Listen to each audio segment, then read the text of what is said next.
Hey, hello everyone. So many of you know me.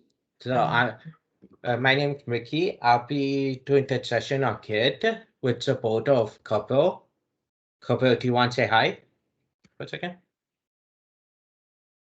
Hello, everybody. We will be presenting you today on Git, which is a version control system.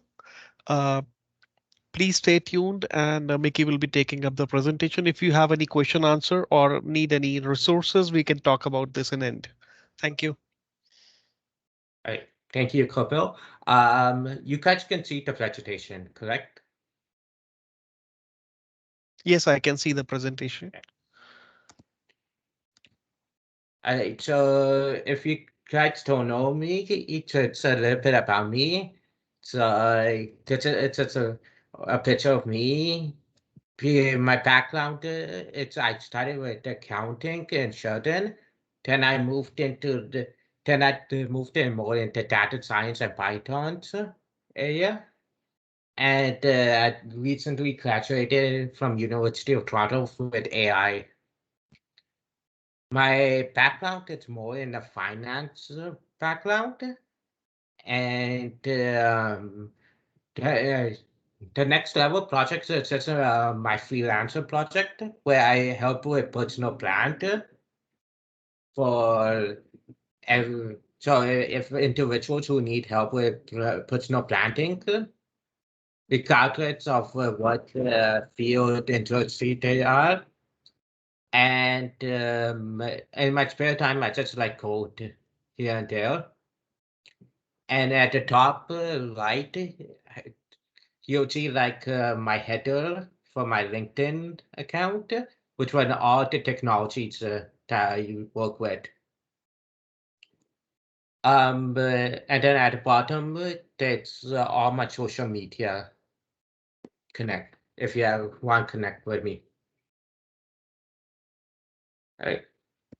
And then yeah, for this it's coming to a little bit small, but I could just let you know. So the schedule is today. Me and couple would be talking about Kit, and I'm pretty sure we'll be covering everything today. And then next week, couple would start with the talker, with support with Pata.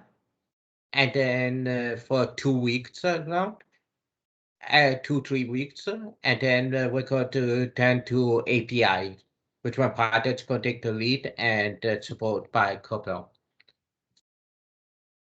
And this is can be extended to program depending on people's interest.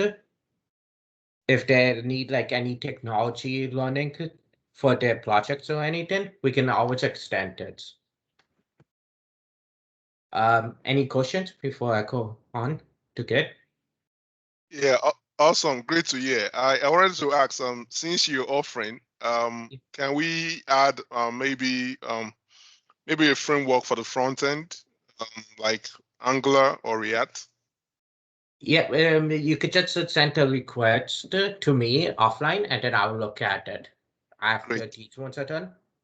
great, thanks. Yep. And one more comment I want to add at this point. Yeah. The idea behind holding this is these are hands-on sessions in the sense that the intention is for anybody who is not aware of the topics that are being discussed will try these topics, try the technologies on their own, either as we are speaking or ask for help as we are speaking, as the presentation is going on. So what, for instance, at the end of the Git session, people must be quite familiar, should get familiar with setting up their own Git account, how to do code development, like pull down your clone your whatever is in Git, create a branch, make changes, push the branch, and then test the branch, and then merge it with the master, and so on. These concepts must be clear, as well as practice must be done. So that's the intention. So please keep that in mind and take full advantage of what's what this course is about. Thanks.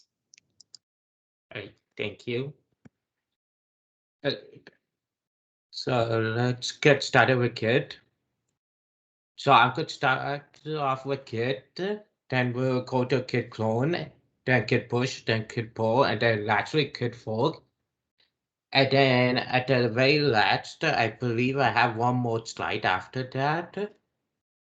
Just on GitOps, just a little introduction for you guys. So I know that I think it was last month I shared the last year presentation for Git.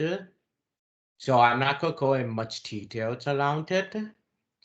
So it's a free and open source distribution system. Distributed version control. You can download it with the link. I gave it here, but it was also in that presentation from the previous video. The advantage of Git is just platform and capacity. So here's an example to match the plans, your work, and somebody else's plans, just linking it all together. Kapil, I'm going to stop sharing the presentation. Let me know if you can see the internet.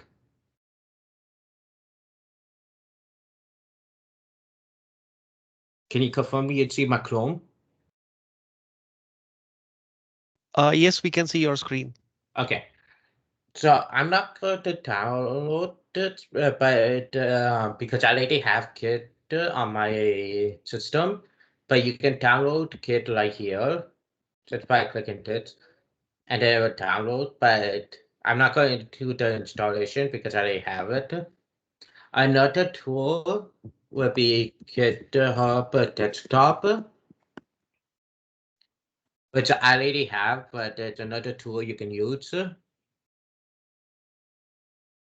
So I'm going to go to github.com, and I'm just going to create a new account. I'm going to walk with you guys to make a new account. So when you create a new account, you have to put create a username.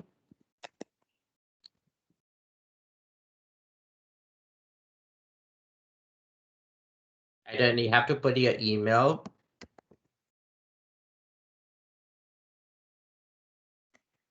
And a password.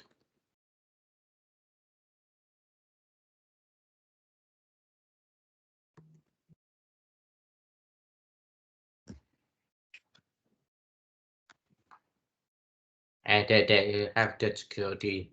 And then you click create the account. So like I created a new account. Can it will ask you what you're going to be working on mainly? I'm going to say software engineer because I might use this for another project, this account. So I'll just leave it at that. And I have lots of experience with it. And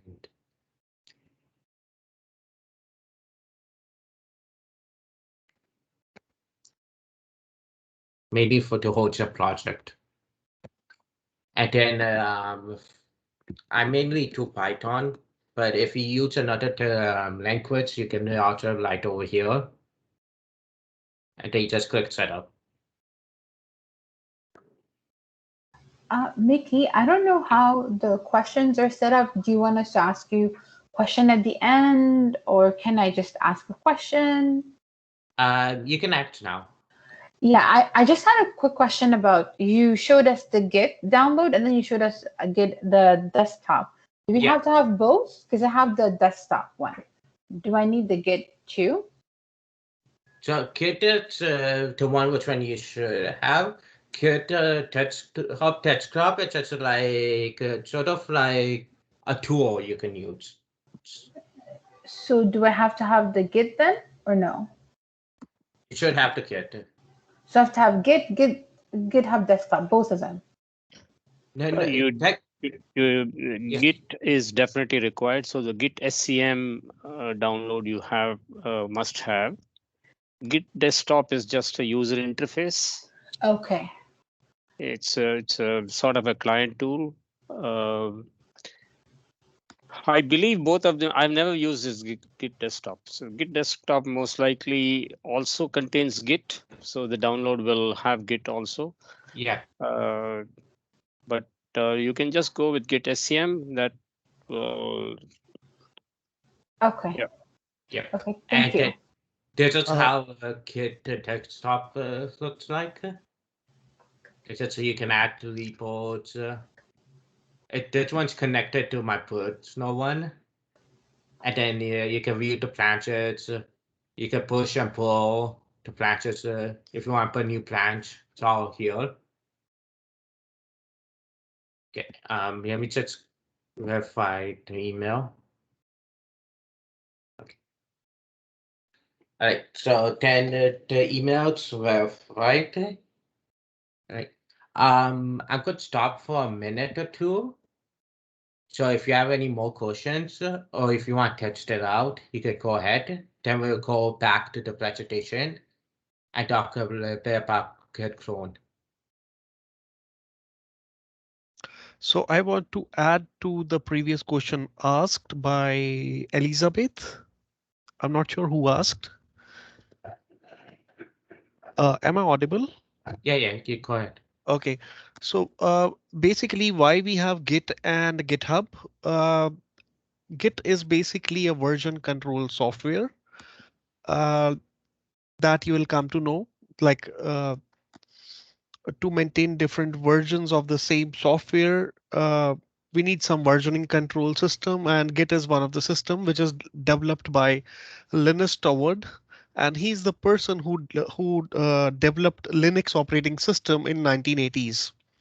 So he's the same person who developed this version control system. And in your personal desktop, you need version control system to keep files. If you are a software developer or you have anything and you want to maintain a database of version control system, you install Git on your desktop. But in case you want in the internet, you want to apply the same concept and want to maintain a version control system, there is a software called GitHub. On desktop, it's called Git. And these two software sync with each other through some commands. And so what you can do is, for example, you're working throughout the day, you don't have internet, you're working on your basic system. So you can work on Git, and in the night time or maybe the next day, you want to push those changes to the internet so that in case your desktop data may get corrupt or anything, you want to maintain a main system, you can like upload whatever you have on your desktop to your GitHub. This is how Git and GitHub work together. Thank you, Kapil. So you should repeat sync my presentation again. Mm-hmm. Sorry for interrupting, Mickey. Yeah, go ahead. Some clarifications. So we have to understand what are versioning control systems. When multiple members of a team are working on the same software project, different components will be dealt with by different team members. But the application itself needs all the components to actually work. And since each developer is developing his component in their own space, we must have a means of having a central repository from which people can extract the code, make a local copy of the code, do whatever changes they want, and then put it back into the central repository. And this is what GitHub is, the central repository. And Git is the tool that helps you pull some code from the central repository mark it as a branch that you're working on.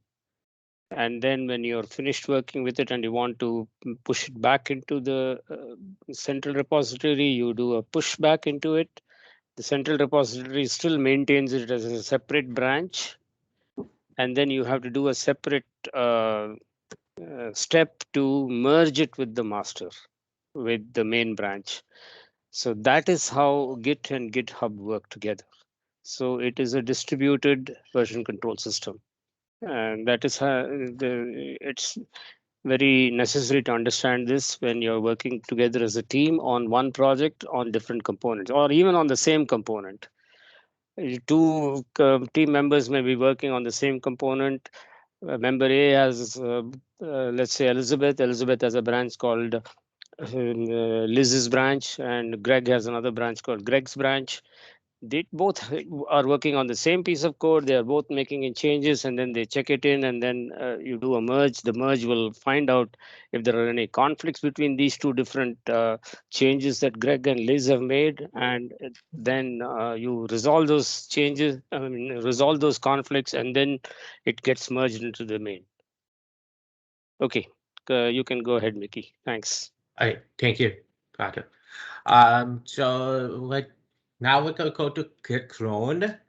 So Git clone, it's just like cloning a repo from to GitHub to your computer. I wrote both the command, so it's be git clone and then the repo. I'll show in the demo how that works. And then on the side, I have just a image white showing on the very right. It shows git clone, so it's get from GitHub to the git clone. You will also learn about git push and pull later on, and fork as well. Couple, do you want to add anything before I go to them? No, please proceed. We can add at the end. No problem. Please Okay. continue. So this is the GitHub account we created. I'm gonna create a new repo, and I'm gonna call this one. I'm gonna call it session. I meant git session, and then just like demo. So I'm gonna leave it public. README, it's okay if we don't put it like this. We don't need, and add the git null. All right, I could put that off on my local. I don't need it right now, so I'm just gonna click create. Okay. So if you have the text stop, all you have to do is click this button to get the text stop. But so every time you create a new repo, the search screen will come if you don't have a README. And it tells you how to initiate, how to add READMEs and everything. So what I'm going to do, it's a little bit different, but before I do it, if I want to clone this, I'll just go here and then just paste the URL right there. But so I have that folder in my desktop. It's files and stuff. So I'm just going to open PowerShell here. And then if we go back to the presentation, we said it was git clone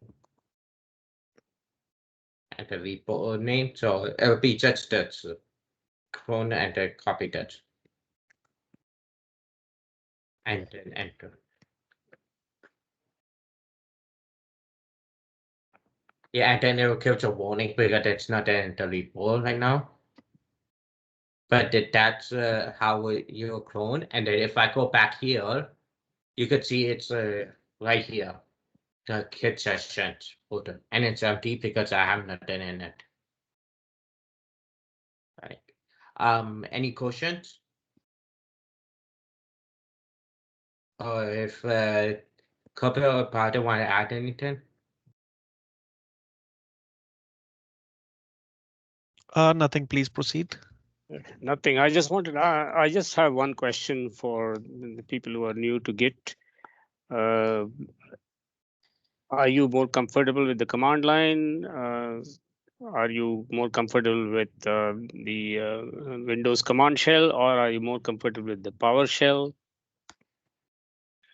Just you know, you can either say it or put it in the chat. It will be easy for us to tailor sessions to suit whatever will be most beneficial for learning. I'm familiar with Git Bash. Are you talking about Git Bash, the command line, or Anaconda? Yeah, Git Bash is what I too would use on a Windows system. Mm-hmm. PowerShell is definitely more powerful than Git Bash itself, but PowerShell is more powerful in many other respects. Just for Git alone, Git Bash is very much sufficient. So if you're happy with Git Bash, go ahead with that. We'll probably use Git Bash more in the coming sessions then.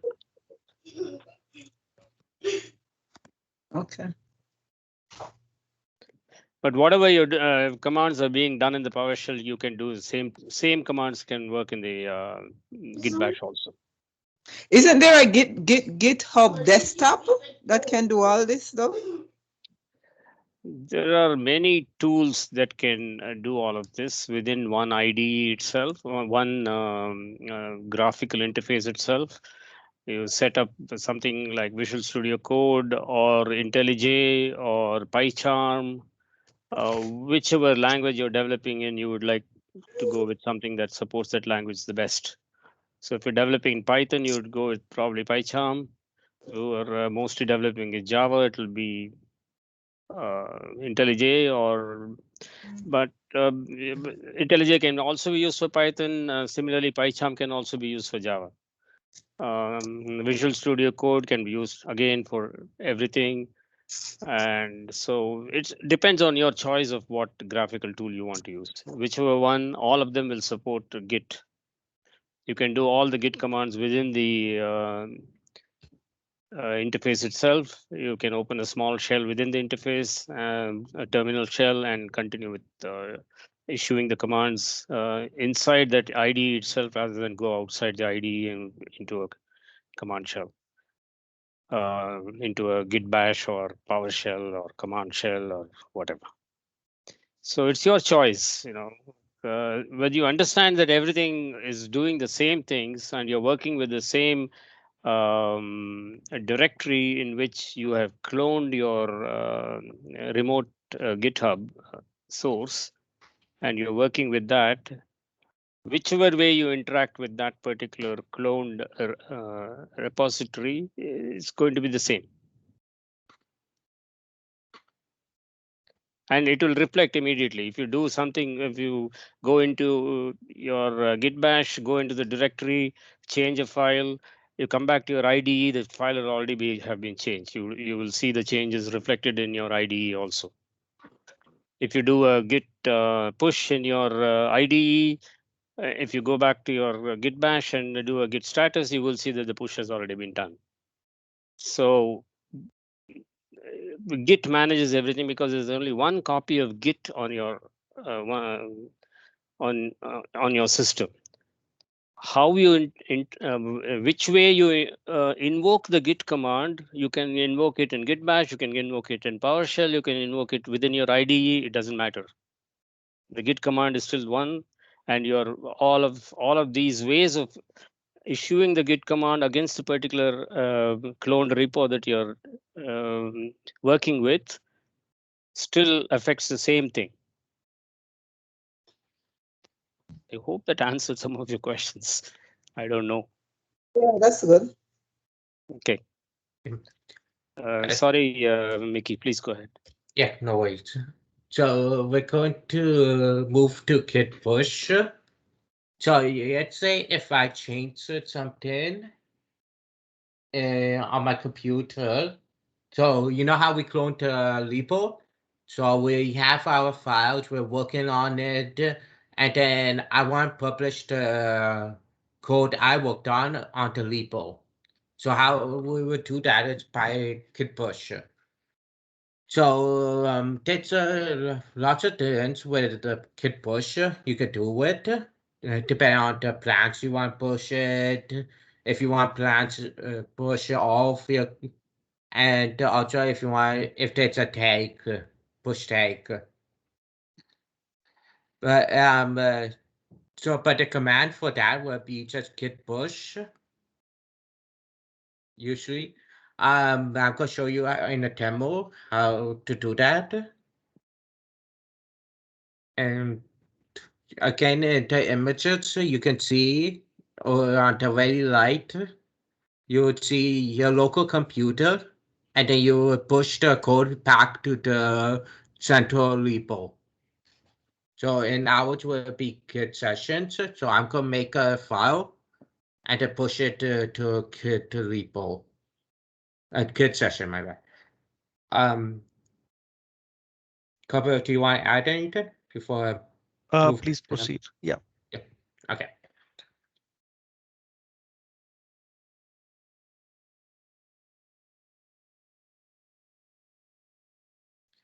Hey, so while part of what's just explaining to kids, I opened my Atom and I created a file called text.py.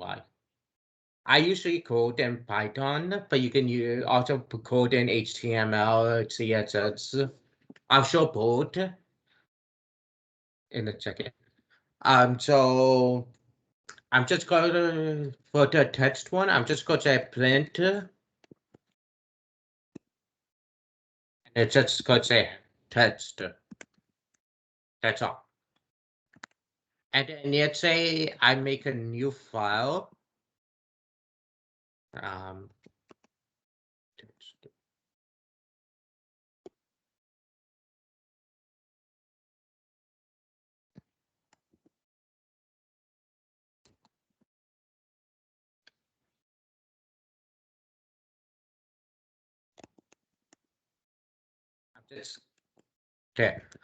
Just get the template. Okay, so then I'll just go to write the title for the, I want like a web page that just says text, and in the body I want it to just to say in a heading 3 sides, just this is a text. Oh, I have two files I made, text and HTML text. Since I'm using like Atom, or even if you use PowerShell or something, they always have a place where you can use like this, where you can push it straight. So I'm going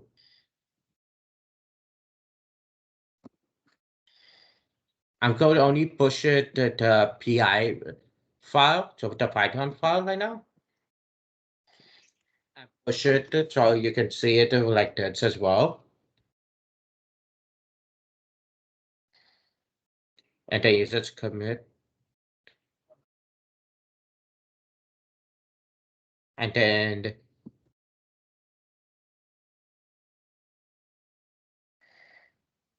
I could go, I don't think I have it connected here, but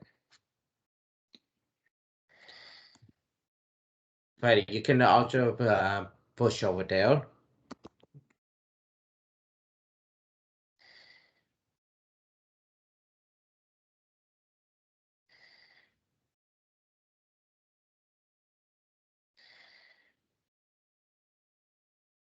CD to that directory, Mickey. You, I think, forgot that step. Yes. But what's inside that one? I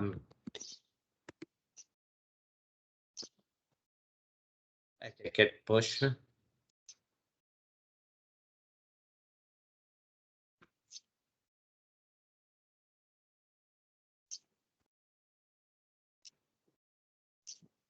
Okay, yeah, because I don't have permission right now because this is a new account and mine is connected to my personal one right now. But it will when you're pushing it will just if you have that security it will connect it. Again.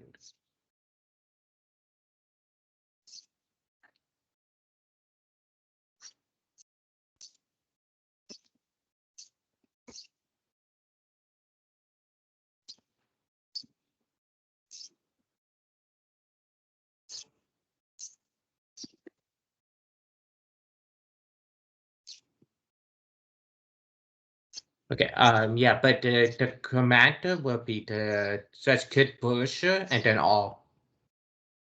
But because I don't have my permission set up properly right now, that's why I'm getting an error.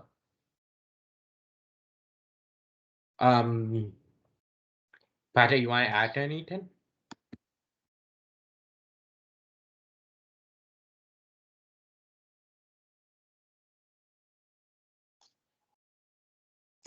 Kapil, Pata, you want to add anything? Please proceed. We can conclude at the end. Okay. Yeah, same from me. Go ahead. Okay. I did the same thing with Pull. Be the same thing, but instead, let's say if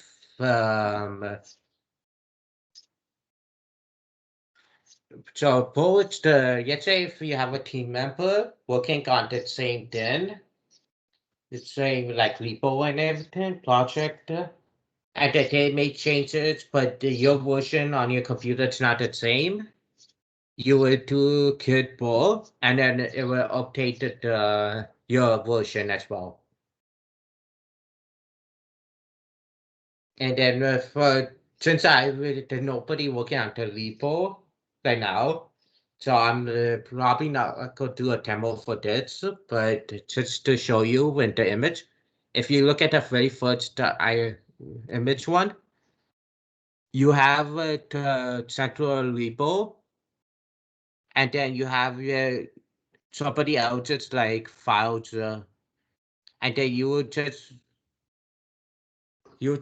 somebody else is working on it, and they pushed it into the Git hub repo, and then they let you know that it's been updated. Then you type in git pull, and then you get the more updated version.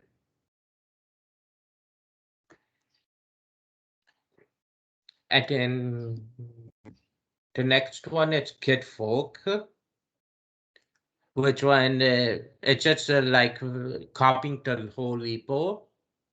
And again with the images, you have the central repo and you want copy in your repo.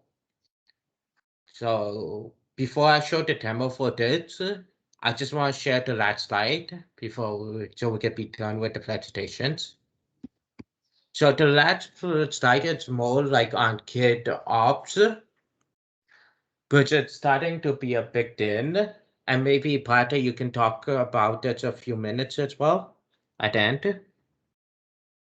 But it's just like so it's just combining the 12 op. I'm pretty sure most of you heard of 12 ops, but instead of a 12, it's a kit. So it's could be more on testing, building, for the kit side, and then the operation side, it's still the same.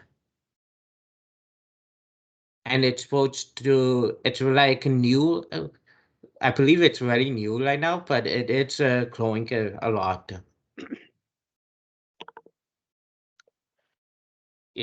So that's all for the presentation. Let me just show you GIT Fork. So when you do when you're doing GIT Fork, you can just all you have to do is usually just click this button here. But I can't control my own it, so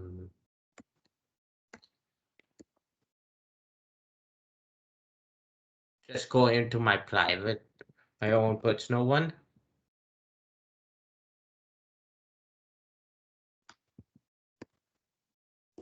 And something off that.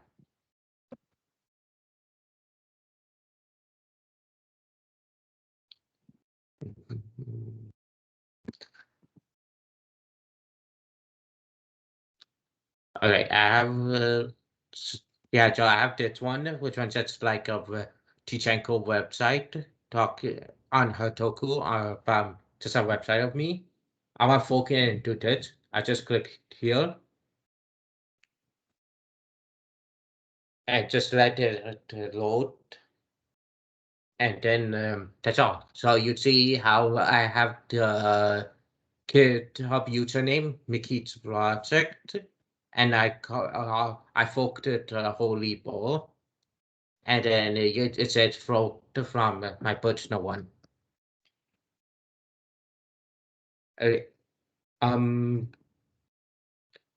I think that's all. So, couple Pata, if you want to add anything.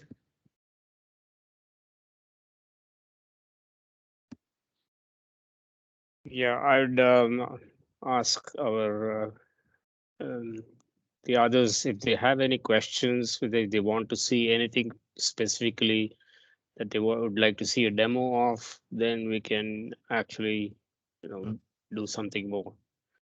Yes. So just want to go over some of this by looking at a demo, one of us doing it and you watching, if that will help you, get more comfortable with this, you can do that too.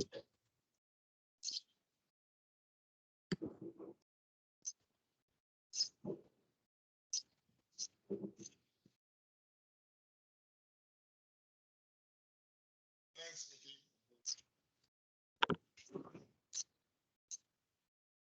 Thanks, everyone.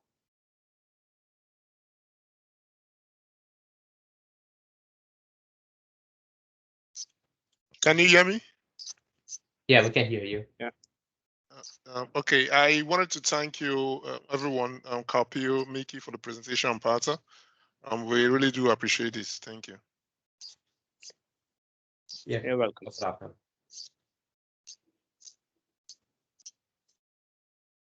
Okay, Kapil said he may have something more he wants to share. Kapil? Yeah, go ahead, Kopil. Okay, there you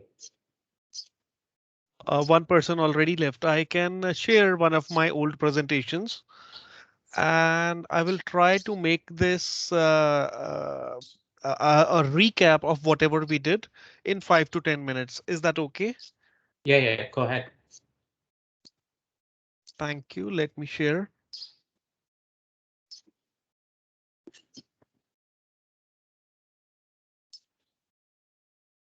I'm not sure option is not coming.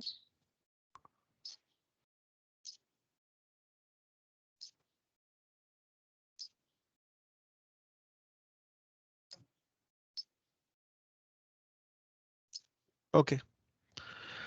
Is my screen visible? Yes, you could. Okay, so let me do it in presentation mode. I'll be running through all the slides in I'll try to do a recap in 5 minutes and explain best to possible. I'll be running in a speed. So if anyone has any question, please ask then and there. Thank you. So what is version control? What is Git and Git help? I'll try to stop and answer the questions. Version control is basically keeping track of changes on a group of files and ability to go back to a previous version or to a previous point in file. For example, you are developing a software, but you want to go to a software code which you have written 1 month back. So through version control, you can do that. And how it works. Basically, why we want this? We don't need multiple copies of the same file. Or if you make a mistake, you can undo or like recover that mistake easily. For example, these are the different files in a folder. So you can see there is a backgammon 2, 3, 4. And let's talk about version control software. These are some, I hope you have heard the name of Subversion. And this is a software Mercurial. I found this name recently. And Git we know. And I already covered when Mickey was giving the presentation, like this software was developed by Linus Torvalds. And this is the open source version control system, and you can use it both in graphical and CUI and GUI both. And how to use it? First of all, download, install, and start using it. And then the Git repository where all the files relevant to the project are stored. That is called a repository, basically a database in simple words. It includes the source code, test codes, and build file scripts. And how to create a repository, we can explore that, like create a folder, like in this example, and then creating a Git repository. This is the command git init. If you have to check the status of a repository, there's a command called git status. I will share the list of all these commands if you want, or you can find it on internet. And this is how the Git workflow does. First, there are 3 stages: working stage, staging, and repository. When you do git add, the stage changes from working directory to the staging. Staging means intermediary stage. And when you do the git commit, whatever you have added to the intermediary stage, it commits to the final stage, goes to the basically. And then we can add files to a repository, a Git repository, by using git add. And by git commit, we can commit the files which we have already added. I'm not going through the full presentation. I'm just running in a full like fast track because we have already done. And like we can create a new file, we can save the new file.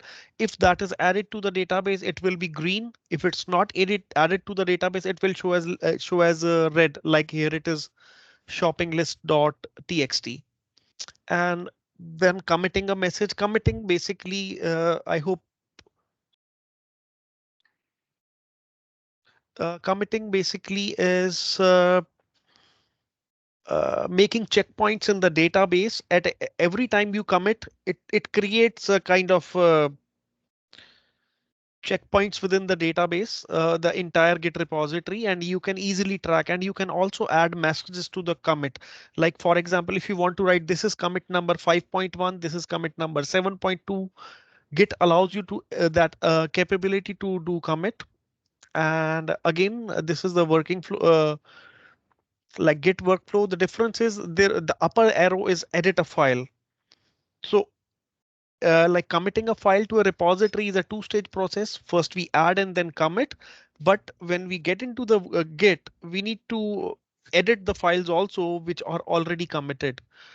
So this is just like a shopping like shopping cart. You add or remove items and it goes on the go. And whatever you have added and committed, you can there are different commands in Git. I have not covered all, but I've covered few more commands. Like by git log, you can see the entire log of Git, whatever is done in Git repository. Git difference, like if you have 2 different repositories, you can look at the changes with git diff. And this is somewhat called branching. Branching means master branch is like a, if you're making a software and if you want to add a new feature to the software, you will make a new branch and start working in that software. Means the original software, which is purple line, is going at its regular page. But when we will feel that this new branch, which is green, it has developed a new feature, we will merge it in the purple, which is the master branch, like this. And these are the kind of branching concepts in Git. For example, there's a master branch, there is a feature branch. Branch means the main software, and feature branch means we want to add some more features to the software. We start working, we like create a pull request or whatever, and then we start working in the feature. And as soon as the feature is completed and tested and everything, we merge it into the main branch. So for example, earlier Facebook was having very limited features, but steadily, now we see more and more features added to the Facebook, and it works in a similar fashion. And in case there is a defect, the defect can also be fixed like the same way. For example, we again make a copy of the entire database in the third dot in the bottom line. We created a copy of that and we worked on the fix, and then the fix was fixed. That bug was fixed. We merged into the main. And similarly, we can remove the files from the Git by this git rm command. And about GitHub, it's a web service. We were talking about Git, which was on our system, installed on the system. GitHub is something on the internet.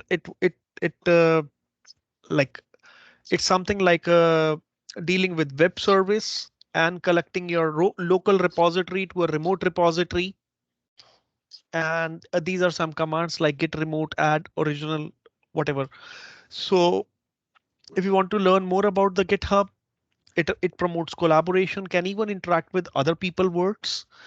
And I've shared some images of Git and GitHub in the chat window. You can check that for a visual understanding. Okay. And Kapil, you have more to say? exceeded. Yeah. Yeah. Okay. Go ahead.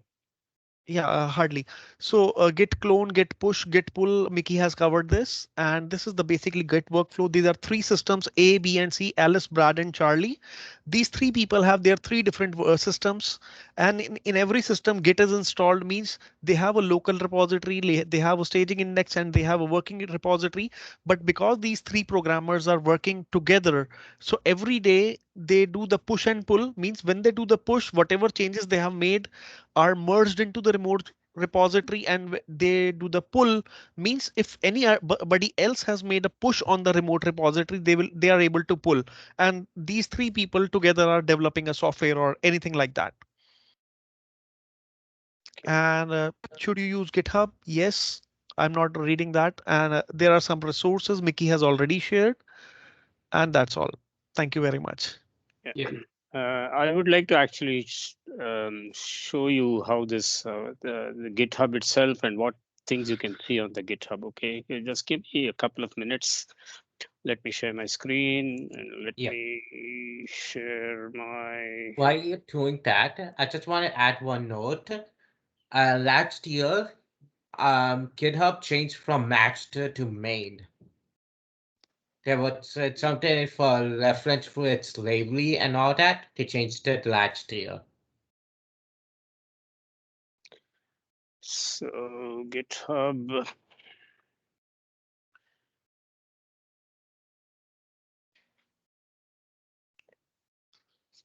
Okay, I don't know which one I was looking at.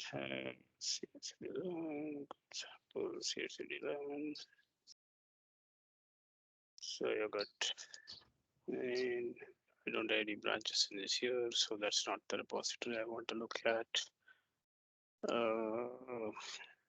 This may have multiple branches. There you go. So this is my GitHub where some code is being checked in, which is for when we did some previous sessions. So I have my master branch. Master branch has some things. Has got one folder and some. It's a sample of some Python code. But I have other branches there. So if I pull down this, I have multiple branches. Add Jenkins file is a branch. It has more than Python Paramiko. It has remote test, Jenkins file, and so on. Remote test would have multiple other things there, Azure things. That's one branch. I have another branch there, Testoper testing, which is not found at this moment. And I don't know why that is so. Let's go back there. We were in code samples and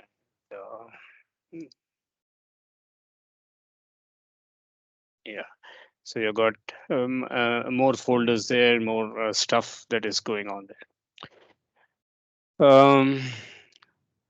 How do you see what's happening and who has contributed, what has happened in your this, you would go into this and you would go into the network. So let me go back here. You go into insights here, and then you go into network, and then you get a complete network graph of this is the actual GitHub graph that Mickey had shown you on a slide. Okay. So that's what is the actual graph. You can see that this is there is an update that go. That's the comment that went with the update. This branch is add in Python script. This is something completely else. Jenkins file to test with credentials. If I go further down, I have so many checkpoints here, there, and everywhere. It's all the same yet. So when I have branched here, this branch is update text file 3.txt. Somebody has done something there. This is somebody config changed and so on. So Jiva has actually forked this. This dev.z is another gentleman who's in Testoper. He has forked my repository and he's using that and he's doing some changes. You see here that there's a branch conflict. So there are within his own fork, there's a merge conflict because of whatever reason. He has done something that has a merge conflict. So this is how GitHub keeps track of all changes that everybody makes into a code, into a piece of code. Okay. That's one part of it. The other thing we wanted to see was, let's go back to this and let's go back to our branch, which has the most content. And if you look at what are all the commits, packages, releases, commits, code.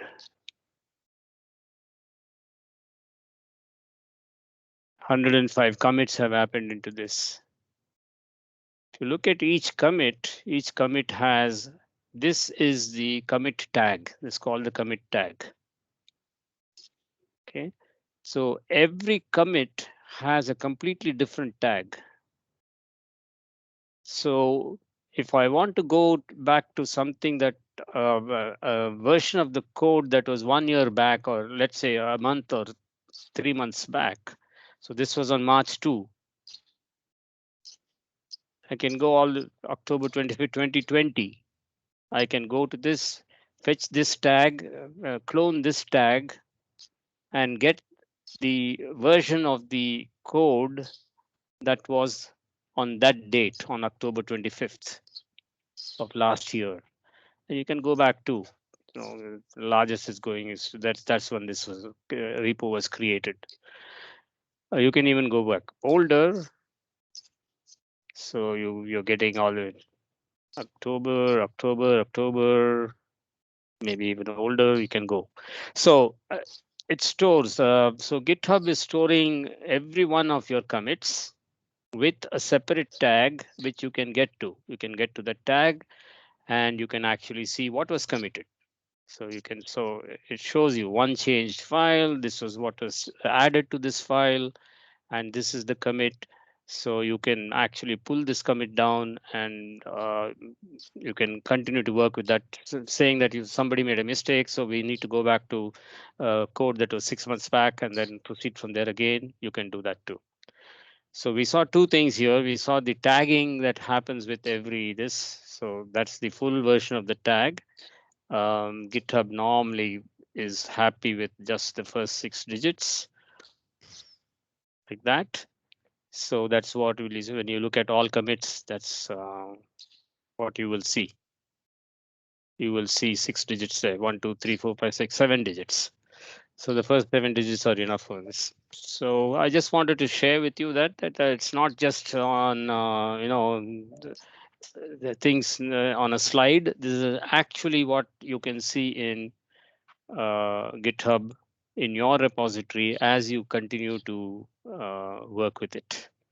So I just wanted to share that so that sort of everybody's here. It so it tells you what are the number of branches. You can even look at all the pull requests that have gone in, the older branches, the newer branches, and so on. Yeah, I just wanted to make everybody aware of that too. Thanks. I'm going to stop sharing my screen now. Thank you, Batra. Does anyone have any questions or anything before we close the call? Yeah, I have a question. Is it possible if I don't know if Capital can share the presentation with us, or if he can't, maybe he can put in the free resources that he said we can use, please. Thank you. Sure, Sejal. I have also passed some more links. Git cheat sheet, visual Git tutorial, and the simple guide. Apart from that, if you want PowerPoint, I can share that. No problem. Okay, thank you. I'll put my email address. Sure. Okay. Or are you going to share with the whole team? No problem. Okay. Yeah, I have one question here. Yeah, go ahead. Hello. So let's say two developers are working on a same project and developing different features. Developer one is developing feature one, and second is developing feature two, right? So let's say developer two push the code in a remote repository, and developer one pull it out for his development. So in case if it happens sometime, whether if the clone repository is not working in developer one system, and how do you resolve that? Yeah. I hope you understand, right, what I'm Yeah, saying. you're referring basically to merge conflicts. I understand. No, he's not referring to merge conflicts. He's referring No. to some code that some other developers has checked in. If you pull that code in and try to run it on your own system, it doesn't run. Oh, yes. Yeah. So yes, if you can, I mean, you have to look into why it's not running. That's obvious there. So if you can, through the logging or through the enhanced logging, through some monitoring, if you can find out what actually is the error message that's coming, you may be able to solve it. So at my end, right? Yeah, at your end. If not, you have to contact the developer to find out why it's not running and what are the dependencies that he has. Right? He may have used, I mean, normally what happens is, normally the project should have everything that it needs. The dependencies must be declared properly. So if it is a Java, you must have some pom.xml which has all the dependencies. If it is a Node.js project, it must have a package.json which has all the dependencies. Similarly, if it is a Go project, so any language project will have all the dependencies listed in some sort of XML format or declarative way. And so you must be able to resolve that. If that is not done, the person who has checked that code in has not done a good job. So But developer, even if the person has done a good job, your system may have some other restrictions that he's not aware of, right? You may have a firewall that has a different set of rules. That could be number one. You may require some specific keys, login keys for certain repositories that this particular project is dependent upon, which you may not have. So there are multiple reasons why a project does not work. You pull something and it doesn't work locally. So when developer push the code to remote, right? So he knows like whether his code is working properly, to the final master branch is working or not. See, when two people are working on the same piece of code, same application, but different components of the application, this is the situation you're talking about, right? Yeah, so they must agree as to what is their development environment, and they must have a common understanding of how to set up a development environment.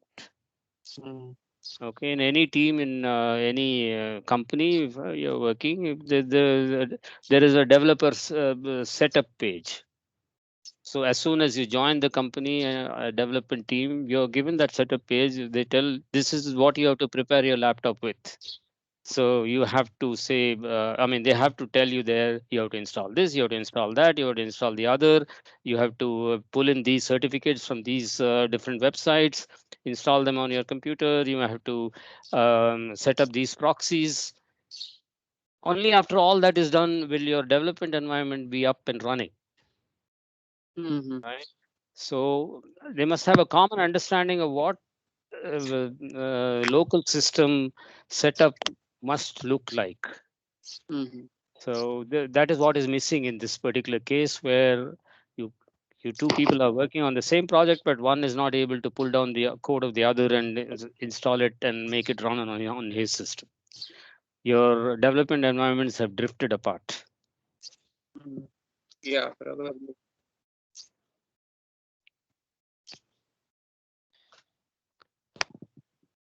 Okay, thank you. No problem. Okay. Okay. Before we close the call, I just want to let you guys know that the next week we'll be doing Docker, which one Couple would be there to present and supported by the partner. Want to Sejal and who else is there still left in the meeting? It was Elizabeth, actually. Yeah, Ashfaq, Greg. Greg. I would very strongly suggest that you get on the internet and find out how to install Docker on your systems. If you have not already installed Docker on your system and your system happens to be a Windows system, you may need to install something called WSL, Windows Subsystem for Linux. You may have to enable Hyper-V, you may have to enable hardware virtualization. And so please look at that, and if you can, come ready with the Docker already installed on your whatever workstation you're using, it will be more beneficial. We can actually, get some hands-on stuff done. So yeah, I just wanted to share that so that we make these sessions really useful, really hands-on, really useful, and really learning. Partha, I'll try to like tag all of these and I'll upload that on Teams. Okay. I'll upload a filtered presentation and I'll tag all of you. And then you can, whomever get tagged, please go on to the Teams, Testoper Teams, and download that. And please install that, because in the next session, so that we can start implementing. Docker, I want it to be hands-on. We'll actually take a existing project on the internet and try to run it in Docker on your laptop. Okay, that's it from me. All right. Thank you for everyone for joining. If there's nothing else, we'll close the call. Yeah, thanks. We really appreciate this. Thank you. Yeah. Thank you very much. Thanks, everybody. Have a Bye-bye. great week. Bye. Bye-bye. Bye. Thank you all, Kapil, Partha. Thank you. Thank you.